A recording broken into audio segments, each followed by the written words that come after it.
రాజ్యసభ సభ్యులుగా ఎన్నికైన తర్వాత చింతకాయల విజయ్ తొలిసారిగా నర్సీపట్నం నియోజకవర్గంలోని నాతవరం మండలంలో ముమ్మరంగా పర్యటించారు.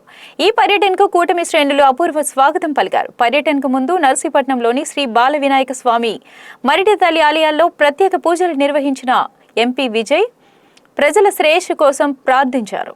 మండల సరిహద్దు బెన్నవరం వద్ద వందలాది వాహనాలు, నాతవరం పెట్రోల్ బంక్ వద్ద వేలాది మంది కార్యకర్తలు పూలతో స్వాగతం పలికారు. అనంతరం సైకిల్ ర్యాలీగా వెళ్లి అంబేద్కర్, ఎన్టీఆర్ విగ్రహాలకు నివాళులర్పించారు. పాఠశాలలో వాలీబాల్ పోటీలను ప్రారంభించిన ఆయన ఎంపీపీ స్కూల్ ప్లే గ్రౌండ్ ను ప్రారంభించి మొక్కలు నాటారు.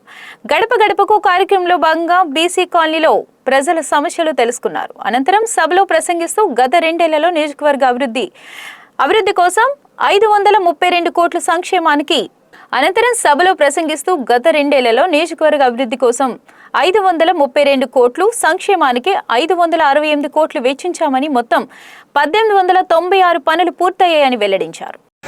అలాగే చింతకాయల రాజేష్ గారికి, అరక సత్యనారాయణ గారికి, గవిరెడ్డి వెంకటరమణ గారికి, సూర్యచంద్ర గారికి, స్వామి గారికి, నానిబాబు గారికి, జిల్లా ప్రదేశిక నియోజకవర్గ సభ్యులు, మళ్ళీ మన జనసేన పార్టీ అధ్యక్షులు, మండల పార్టీ అధ్యక్షులు, అలాగే జనసేన మండల పార్టీ అధ్యక్షులు మాకారపాలెం, గొల్గొండ, నర్సీపట్నం, నాతవరం, అలాగే బీజేపీ పార్టీ మండల అధ్యక్షులు నాతవరం, నర్సీపట్నం, గొల్గొండ, మాకారపాలెం, అలాగే మహాలక్ష్మి గారికి, అప్పిరెడ్డి, అలాగే సింగంపల్లి సన్యాసి నాయుడు గారికి, అలాగే హరిబాబు గారికి, ఈరోజు ముఖ్యంగా నాతవరం నేను ఎన్నోసార్లు రావడం జరిగింది, ఎన్నో గ్రామాల్లో తిరగడం జరిగింది.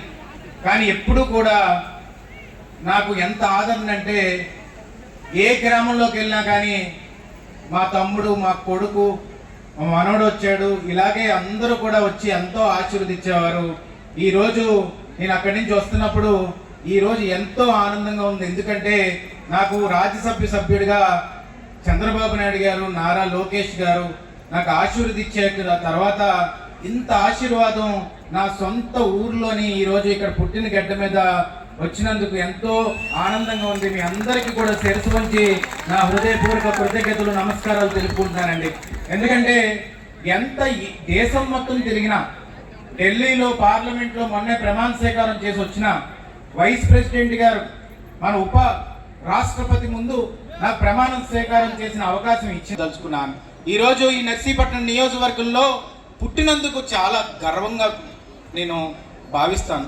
ఎందుకంటే మేము ఎక్కడ చదువుకున్నా, అమెరికాలో చదువుకున్నా, పూణేలో చదివినా, ఎక్కడ చదివినా కానీ మేము ఇక్కడికి వచ్చినప్పుడు నా సొంత వ్యక్తులు, ఎందుకంటే మా తాతయ్య గారు లక్షాపాత్రుడు గారు, తర్వాత వరహాల దొర గారు, వాళ్ళందరూ కూడా రాజకీయ కుటుంబం నుంచి వచ్చిన వాళ్ళే.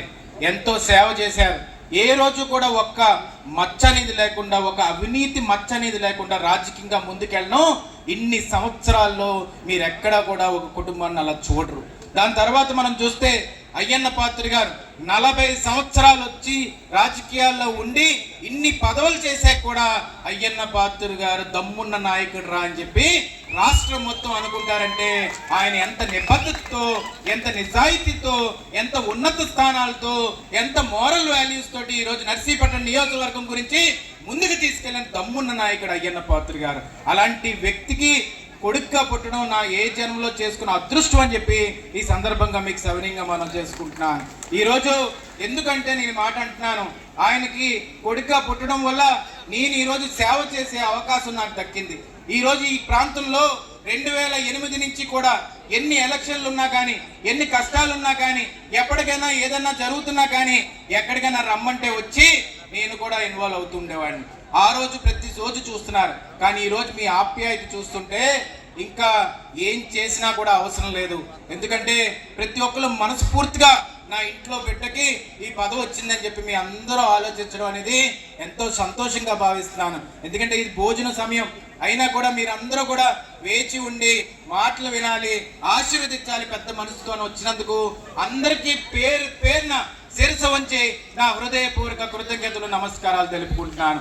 ఈరోజు నేను ఈ పదవిలో ఉన్నానన్న, రాజ్యసభ సభ్యుడిగా నేను ఈరోజు ఢిల్లీలో పార్లమెంట్లో నేను ప్రమాణ స్వీకారం చేశానన్నా దానికి కారణం ఒకే ఒక వ్యక్తి, నారా చంద్రబాబు నాయుడు గారు అని చెప్పి సందర్భంగా సవినీయంగా మనం చేసుకుంటున్నాను. మీకు ఒకటి చెప్పాలి, ఈ రాష్ట్ర చరిత్రలో కానీ దేశ చరిత్రలో కాదు, ఈ రాష్ట్ర చరిత్రలో తెలుగు జాతిలో ఇంత చిన్న వయసులోనే మనకి ఉత్తరాంధ్రలో రాజ్యసభ్యుడిగా నన్ను కూర్చోబెట్టడం ఇదే మొదటిసారి చరిత్రలో చెప్తుంటే ఎంత గర్వంగా అనిపిస్తుంది అంటే అంత గర్వంగా అనిపిస్తుంది.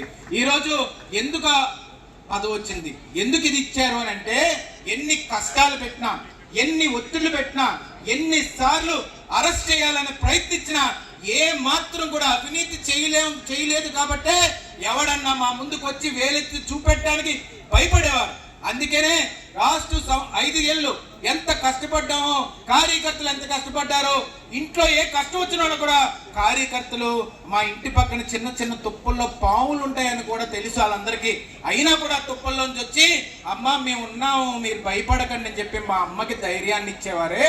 ప్రతి ఒక్క కార్యకర్తకు కూడా నేను హృదయపూర్వక కృతజ్ఞతలు తెలుపుకుంటున్నాను. తెలుగుదేశం పార్టీ కార్యకర్తలు నా కుటుంబ సభ్యులు ఎక్కడున్నా కానీ, ఢిల్లీ గట్ట మీద ఉన్నా కానీ, ఈ రోజు కార్యకర్తకి కష్టం వచ్చిందంటే నిలబడి వాళ్ళ భుజస్కంధాల మీద చేసి ముందుకు నడిపించే అవకాశం ఈ రోజు కల్పించిన నారా చంద్రబాబు నాయుడు గారికి హృదయపూర్వక కృతజ్ఞతలు తెలుపుకుంటున్నాను. ఈ రోజు చెప్తున్నాను, నారా చంద్రబాబు నాయుడు గారు వాళ్ళ తనయుడు నారా లోకేష్ గారు కావాలిస్తే వాళ్ళ నాన్నగారు ముఖ్యమంత్రి చేశారు, వాళ్ళ తాతగారు ముఖ్యమంత్రి చేశారు. అయినా కానీ 3900 కిలోమీటర్ల పైన ఈరోజు 4000 కిలోమీటర్ల దాకా రాష్ట్రం అంతా నడిచి మన మహిళల కష్టాలు తెలుసుకొని, పేదవాళ్ళ కష్టాలు తెలుసుకొని, యువకుల కష్టాలు తెలుసుకొని, యువకులం అనే పేరుతోటి వాడ ఊరు ఇంటింటా తిరిగి మన కోసం ఈరోజు ఎడ్యుకేషన్ మినిస్టర్గా ప్రమాణ స్వీకారం చేసిన తర్వాత ఈరోజు ఒక ఇంటికి వెళ్ళాను, కాలనీలోని తల్లికి వందనంగా అమ్మొచ్చింది. అమ్మొచ్చి అందే, అయ్యా నాకు ఈ ఇద్దరు కూతుర్లు ఒక కొడుకు, ఇద్దరు కూతుర్లు ఒక కొడుకులో ఒక కూతురికి ఎంత ముందు పడి తల్లికి వందనం, ఇప్పుడు ముగ్గురికి పడుతుంది, నాకు చాలా సంతోషంగా ఉందని చెప్పి ఆమె చెప్తున్నప్పుడు నాకు నారా లోకేష్ గారు, నారా చంద్రబాబు నాయుడు గారు, కూటమి ప్రభుత్వం మన బీజేపీ సపోర్ట్తో కానీ, పవన్ కళ్యాణ్ గారి సపోర్ట్తో కానీ ఈరోజు ఇంత మంచి పాలన జరుగుతున్నందుకు ఎంతో సంతోషంగా భావిస్తున్నానని చెప్పి ఈ సందర్భంగా సవినీయంగా మనం చేసుకుంటున్నాను. ఈరోజు మనం చూసుకోవచ్చు, ఫ్రీ బస్ అన్నారు. ఫ్రీ బస్ అంటే మేము అందరం కూడా ఎలాగిస్తారయ్యా ఫ్రీ బస్ అని అనుకున్నాం. కానీ ఈరోజు మొన్న గుడికి వెళ్ళా, ఇంతమంది జనం పెరిగిపోయారంటే ఫ్రీ బస్ కదండి ఎక్కి వచ్చేస్తున్నారు గుళ్ళు కండి. మొన్న నేను ఈస్ట్ గోదావరిలో గుడికి వెళ్ళా, వెంకటేశ్వర స్వామి గుడి వాడపల్లి. అక్కడైతే 3 రోజులు 7 రోజులు ఉండాలి, ప్రదక్షిణాలు చేయాలని చెప్తే అక్కడ అందరూ మహిళలే కనబడుతున్నారు. ఏంటిది ఎంతమంది వస్తున్నారు, ఎంతమంది? ఫ్రీ బస్ మహిమండి అంటున్నారు. ఈరోజు ఆ ఫ్రీ బస్ అన్నప్పుడు మగవాళ్ళకి సీట్లు దొరకట్లా.